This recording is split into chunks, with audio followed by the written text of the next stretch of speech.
On va parler du rôle du milieu de l'éducation, les universités, les cégeps, etc., dans ce sujet de la reconnaissance des acquis et des compétences et leurs impacts systémiques sur les femmes immigrantes hautement qualifiées. Alors, c'est ça le thème de la journée. C'est très tentant de parler beaucoup des employeurs, ce qu'on va essayer de ne pas faire, et on va ne pas parler, et ça pour moi, je vous avoue, c'est un défi, on ne va pas parler du ministère de l'Immigration trop, parce que mais du milieu de l'éducation. Nous sommes très, très, très heureuses de pouvoir parler de ces enjeux très importants pour les femmes. Avec son travail, les femmes aussi s'intéressent depuis longtemps à la condition des femmes en situation d'immigration, aux situations d'entrecroisement. Vous le savez, on parle souvent maintenant d'intersection des inégalités. Donc, on est très interpellés par cette question de l'intersection entre les femmes en situation d'immigration, immigrantes, et justement les situations de, bon, pour ne pas le nommer, de sexisme et racisme, parfois en milieu de travail.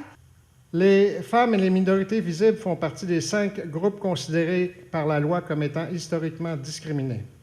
Or, les femmes immigrantes hautement qualifiées, racisées pour la plupart, peuvent faire l'objet d'une grande vulnérabilité que leurs homologues masculins ou que les femmes non immigrantes.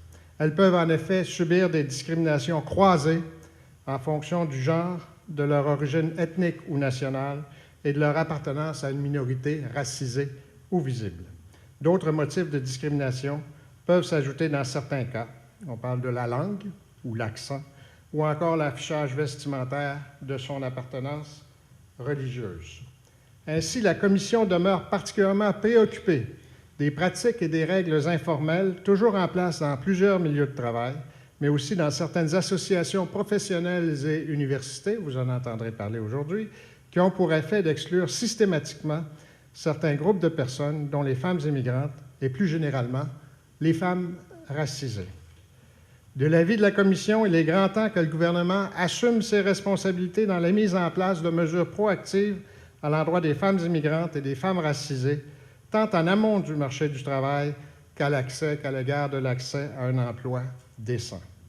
Cette journée de réflexion, riche en représentations sur le thème des obstacles et des impacts systémiques de la non-reconnaissance des diplômes et des expériences professionnelles pré-migratoires de femmes immigrantes hautement qualifiées, nous permettra certainement de mieux entrevoir les solutions et les recommandations qui s'imposent.